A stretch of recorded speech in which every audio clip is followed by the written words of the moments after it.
What's going on, everybody? Welcome back to an all-new episode of the Pack a Day podcast. I'm your host, Andy Herman. You can follow me on Twitter at Andy Herman NFL. Thanks so much for being here today. We're going to be going over Packers-Giants grades and film review, which I know probably sounds about as fun as a root canal, but there were some interesting grades in this one that I'm pretty excited to go over, actually. So before we get into that, I wanted to just remind you that we do have Pack a Day podcast memberships available. If you have not checked those out as of yet, make sure to do so. Great members only episode kind of talking about the third round curse and if Tucker Kraft is the one to break it. Also had a live Q&A for members. We do that every single week, a new episode for members every week. So if you haven't checked that out yet, make sure to do so. All right, as I mentioned, this was a very interesting game to grade. To be honest, as I was watching it the first time, and then as I did the TV copy rewatch, I'm like, there's going to be just a ton of awful grades in this one. And I started to wonder aloud of like, are there going to be 3 positive grades on each side of the ball? Or we might get to the point of Eric Wilson's one really good tackle might have to be like one of the top grades, but it didn't actually end up being that way. And so you have to kind of like think of it as like, all right, so what happened then? If the grades weren't beyond awful, but everything felt beyond awful, how does that kind of go about happening? I think some of it is just kind of play call and just some unfortunate circumstances that go into it. I think a lot of it was the fact that you had some key mistakes. You had the Keyshawn Nixon fumble on special teams, which was not graded into this because I only grade offense and defense. That was such a massive play. You've got an Anders Carlson missed field goal, which was not, graded into this. That was a key play in the game. And then you had a couple of key things, meaning Jordan Love, when your quarterback is not playing great and he had a really tough game up until the end, that's going to, really put you behind the 8 ball when you've got the most important player on your team that's not playing a very good game. Again, credit to him for coming through when it mattered and getting really 2 touchdown passes on the game, what could have been the game-winning drive up until the Giants go down and take it back. There's some positives to take away from Jordan in this one, no question at all. But for the vast majority of the game, he struggled. You had a really poor performance from Keyshawn Nixon on defense. And what a lot of times happened is there would be a player or a play here or there where it was a really good individual play, but it ended up not being a great team play. For example, there were a lot of times where some defensive linemen would become, crashing through the line and get immediate pressure on the quarterback, but there was nobody there to kind of corral him or get additional pressure on it. And, we saw it over and over and over that DeVito was able to just sidestep the one rusher, get upfield and pick up positive yards from it. And it was just like that lack of cohesiveness on both sides of the ball where like a player might have had a really good play, a receiver might have won on the outside, like Dontavian Wicks gets open, but Jordan Love misses him. Or Samori Toure wins on the route, but Jordan Love underthrows it a little bit. And those were just the sort of things that were happening where you would get some positive grades on players, but it would be in the midst of a negative play or at least a neutral play overall. And that was kind of the more prevalent thing that I saw in this game is it wasn't guys playing together and making plays at the same time.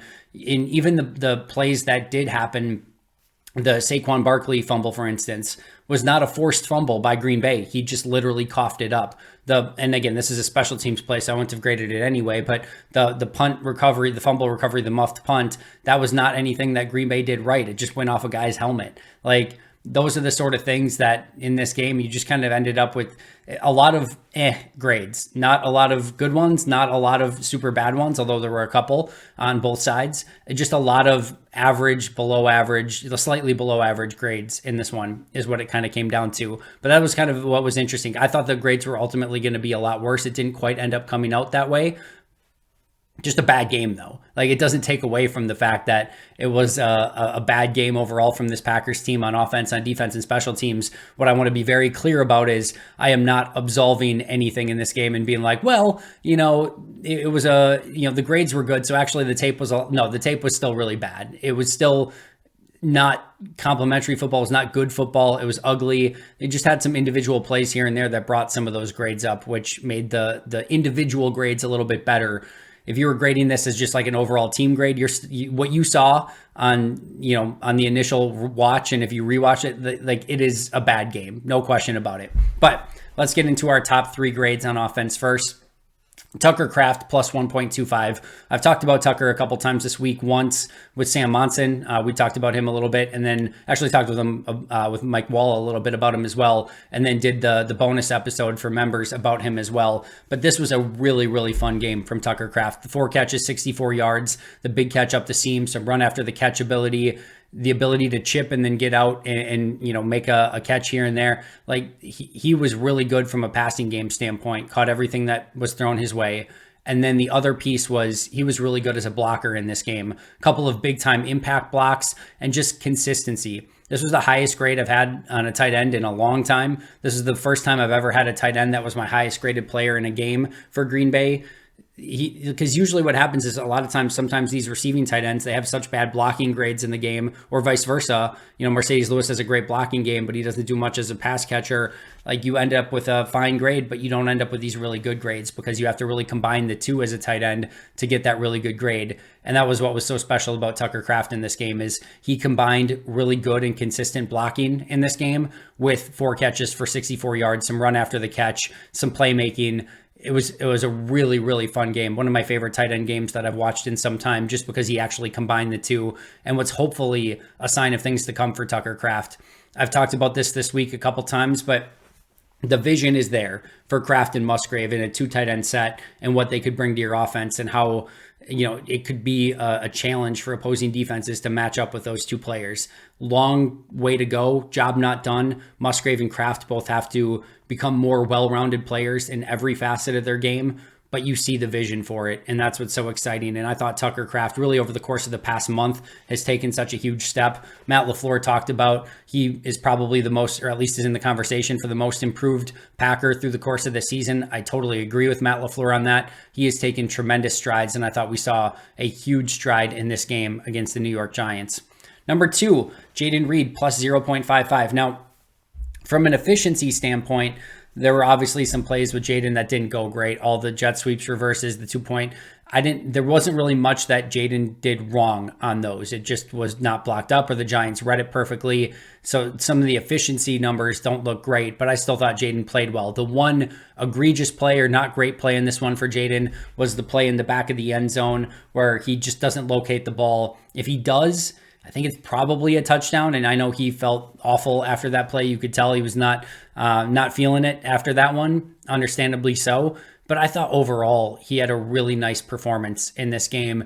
They got the ball in his hands. They were dedicated to feeding him the ball, sometimes at the detriment. They probably went to it a little too often, but when he had the ball in his hands, he was making good things happen far more often than not when it was under his control, making people miss, and just had some really nice receptions as well.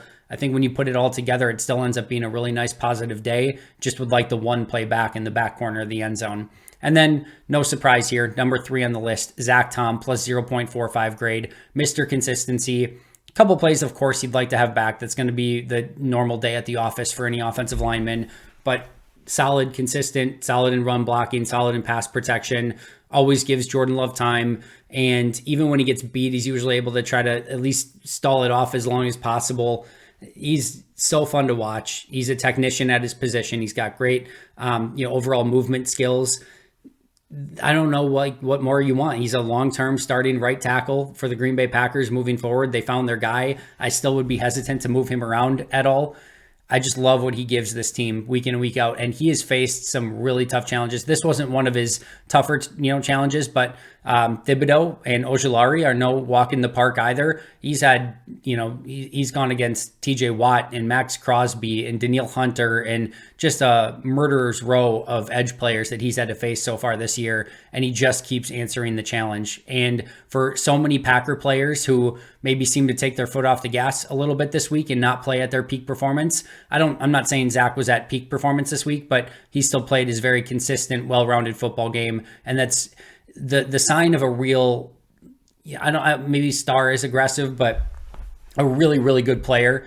is the consistency week in and week out, that you know every single week what you're going to get and you don't even have to think about it. And that was what made David Bakhtiari great for so long, is you could just put him at left tackle. You didn't have to worry about it, and you knew it was going to be an awesome performance. Corey Linsley in his prime was like that. Devontae Adams at wide receiver. Aaron in his prime, obviously, at quarterback. They were just, you knew what you were getting every single week. And it wasn't just you knew what you were getting and it was fine. You knew what you were getting and it's really, really good. And that's what Zach's putting on tape just about every single week. And another positive performance from him against the Giants. Bottom 3 graded players, Jordan Love, negative 1.45.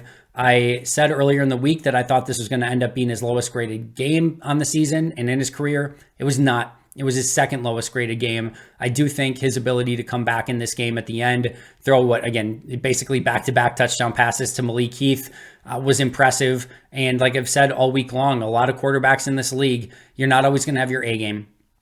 It's not always going to be perfect. You're going to make mistakes, but what Jordan did and what a lot of great quarterbacks have done over the course of their careers is, hey, we've made mistakes through the course of the game. We've played not great football, but now it's in the clutch. Now is the time that matters. Can we go down and grab victory from the jaws of defeat?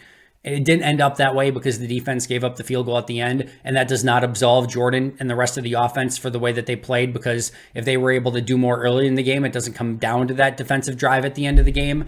But when the game was on the line and they absolutely had to have a touchdown, Jordan got the touchdown for him. And I think that does deserve some level of credit. Without that, it would have been his lowest graded game of the season. And really, had he not started playing better around the fourth quarter, it would have been his worst graded game of the season. But you still can't take that away from him either.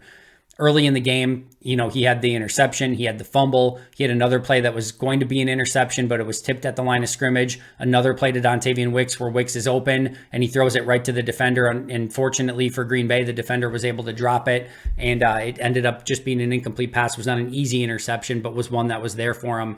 Those are the sort of plays early from Jordan that got him in trouble and really gave him that negative grade early in the game. He bounced back later, which is huge, but just an inconsistent performance. A lot of the footwork wasn't there. Yes, I'm sure the wind played a part in this. I'm sure not having a lot of his playmakers on offense played a part in this. Those are pieces of it, no question. But all you can do is control what you can control. And I think Jordan did a great job of it early in the game. Again, credit him late in the game for bouncing back, finding a way to take a lead. Wasn't enough, but you do deserve some level of credit for that. It just wasn't good enough through the entire course of the game. Interestingly enough, on offense, there weren't any other really poor grades. I had Malik Heath with a negative 0.25, which came in second lowest. He had a couple missed blocks throughout the course of the game. He had a drop, obviously, on a potential, go-ahead touchdown. And then he did come back and make the really big play at the end, which sort of redeemed that previous drop. But I thought there was still some inconsistencies from Malik. Not a bad game by any means, but still some things that he's going to have to work on just to kind of round out the overall, just his game, and just making sure that he's playing more consistently and doing everything in his power throughout the course of the game to make those plays. And then Romeo Doubs, negative 0.2, did have the drop along the sidelines, where he kind of bobbled the ball and it was initially ruled a catch and then overturned and ruled an incomplete pass. That was actually a pretty big play on the 2-minute drive at the end of the game. There were so many things on that last 2-minute drive that took away bigger opportunities for Green Bay, because you had the Patrick Taylor not going out of bounds. You had the drop by Romeo Doubs. You had some just a ton of misses on that drive, which really was costly to Green Bay. But he also had a play in the back of the end zone. It was a really tough play. He had a great hands catch, but he couldn't get both feet down. I thought there was maybe an opportunity there. Nothing I would really downgrade him for in that specific play, but maybe another wide receiver gets his second foot down. Like I said, that's nitpicking at best. Just some play. And I thought there was a portion of the game where he struggled to get open was the other key part here. Again, not a terrible grade for Romeo. Negative 0.2 is basically like a neutral grade for the day. But just a couple things, especially the drop along the sidelines and that 2-minute drill was what really got him and kind of bumped him down a little bit. Some honorable mentions, Rasheed Walker with a plus 0.4 grade. He's had positive grades in 4 straight weeks now. Said it before, I'll say it again. It's time to have that rotation be done. Fine with the right guard one still, but left tackle is just Rashid. Rashid's just better at this point, and it's not particularly close in my opinion. I know there's a play here and there from Rashid that you're looking at and being like, oh, I really wish that, that didn't happen. I get it, but he's played net positive football for 4 consecutive weeks, and I think he definitely needs to be the starter there at left tackle. And then Samori Toure plus 0.3. I thought he did a nice job coming in limited action, had the nice reception where he broke a tackle, got upfield, almost stayed in bounds, or like almost caught his footing before going out of bounds, which would have been really fun. But overall, nice performance from him. It's not always easy to stay prepared and stay ready in those situations.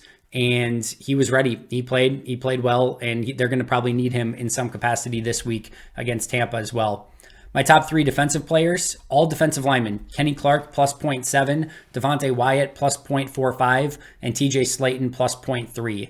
The issue is like they all did it at different times. It wasn't that you saw like the pocket collapsing from all these guys at the same time. It was all different plays. And like I said, credit Tommy DeVito for escaping some of those pressures. Not a lot of quarterbacks would have done that. It's unfortunate because DeVito had not shown a propensity to avoid those sacks in earlier games.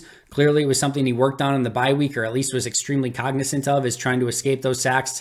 Some were, missed opportunities by Green Bay too, no question about it. It was a big, change in the game where if they get him down on a couple of those occasions and get a few of those sacks, it changes the game entirely. They didn't. DeVito made them pay, and that was a frustrating aspect. But those guys won up front early and in the run game. I know you look at 200 yards rushing and you're like, man, that's completely unacceptable. This whole defense sucks at run defense.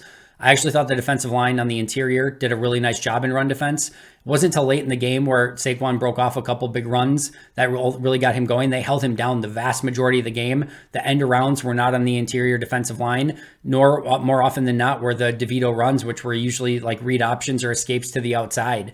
It was a lot on the edge rushers, a little bit more in this game than it was on the interior defenders. Like the overall effort and play from Kenny Clark, Devontae Wyatt, and TJ Slayton, my top 3 graded players on defense. My bottom 3, Keyshawn Nixon, negative 1.05. That does not even include the fumble on special teams. As I mentioned, that's not graded in. I only grade offense and defense. But the big play towards the end of the game, misses a big tackle in the middle, also had a couple other breakdowns in coverage that just didn't get exploited. Just a really tough game. When he said he played like bleep after the game, he played like bleep. Like, he was honest with himself. Listen, he was the hero a week ago. Huge interception off Patrick Mahomes.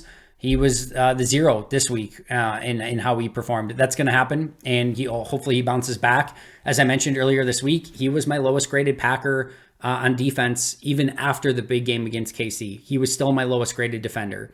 And I think there's some deficiencies in coverage. I think that's clear. It's been clear kind of all season long. If they start getting everyone back, I think they need to start looking at somebody else in at least obvious pass situations for Keyshawn. But this was a tough one for Keyshawn. He knew it. He'll bounce back, I'm sure. Never doubt that guy. He's made a career out of being an undrafted free agent and a unwanted free agent, minimum signing a couple of years ago. He'll bounce back, but this was a tough one for Keyshawn. Rashawn Gary, negative 0.7. Just a very unimpactful game from Rashawn. There are a couple times that he won, but he wasn't able to get home and finish. And a lot of times where he over pursued, got out of his gap, didn't have rush lane integrity, and allowed some of those plays on the outside. Just needs to be more disciplined. And that's been something that we've seen as an issue with Rashawn Gary in the past. I think if he just kind of doesn't always go for the big play and just plays a little bit more disciplined, you're going to see him really become that well-rounded overall defender in the run game and in some of those read option plays. We saw him get beat earlier this year by Desmond Ridder. He's putting some of that stuff on tape, and more teams are going to take advantage of it if he doesn't fix it. It's got to get better. He needs to be not like... The bummer part of this game is if like 2 of your key players, if Rashawn Gary and Jordan Love just play neutral level football, Green Bay probably wins this game rather easily. Unfortunately, both of them had negative grades in this game, and pretty significantly so, and it completely changes it when your star players are not playing like star players, especially when you've got other star players that are out due to injury. And then finally, Devondre Campbell, negative 0.45, just looks a step slow. Had the play on the flea flicker where it's a tough play, but like he just doesn't locate the ball at all. He's in position to make a play, maybe even make an interception, and just never locates it, and the receiver just comes back to it and makes the easy catch. Play in the hole against Saquon Barkley. Now, Saquon Barkley makes a great jump cut. I get it. But he's got Saquon kind of dead to rights in the hole and just kind of misses on the tackle. Part of that, again, is due to Saquon's greatness. I get it. And there were other plays where just missed tackles, slow, just does not have the same foot quickness that he does a couple years ago. Looks nothing like the All-Pro, and it's really been a tough couple seasons for Devondre Campbell, and this game was no different. I know he's been banged up. I get it, and hopefully he bounces back and is able to get healthy and play better, but this was not a stellar performance from Devondre in this one. Honorable mentions, Isaiah McDuffie plus 0.15. Thought he had a nice game overall. Nothing phenomenal, but a positive grade. And that really nice play where he knifed into the backfield and made a tackle for a loss, which you love to see. And then Darnell Savage, I was wholeheartedly expecting this was going to be like a negative 1.25 grade or something like that. This was sort of your ultimate Darnell Savage game. If I showed you 5 highlights from Darnell Savage in this game, you'd be like, man, that looks like a Pro Bowl safety. He made some really impressive tackles, some aggressive plays, flew to the football a few times. There's some really good stuff on tape from Darnell in this game. There's also some of the worst tackles and plays that you've seen too. If I showed you the 5 worst plays, you'd be like, how is this guy in the NFL? That's just sort of the Darnell Savage experience at this point. You don't know what you're going to get on any given play. It ends up with a negative 0.15 grade. I expected worse, but like I said, there was actually a handful of really impressive plays on tape from Darnell in this one as well, which evened it out a little bit more, but still ended up being a net negative on the day. And like some of the plays are just like bordering on embarrassing at times. That stuff needs to get cleaned up. It needs to be better, but we're in year 5 for Darnell. This is just who he is at this point. I don't really have anything else to say about that. So top 3, Tucker Kraft, Jaden Reed, Zach Tom. Bottom 3 on offense, Jordan Love, Malik Heath, Romeo Dobbs. Top 3 on defense, Kenny Clark, Devontae Wyatt, TJ Slayton. Bottom 3 on defense, Keyshawn Nixon, Rashawn Gary, and Devondre Campbell. That's going to do it for me today. Thank you so much for joining me. Always appreciate it. We'll be right back here tomorrow with an all-new episode. Shout out to our All-Pro and Hall of Fame members, Most Hated Minnesotan, PJ Wayne, John Wild, Shea Bradad, Arnaldo Espinoza, Jennifer Wright, Boom Handle, Lori Lord, Donald D, Baby QB, and MB1023. See you guys tomorrow. But until next time, and as always, go Pack Go.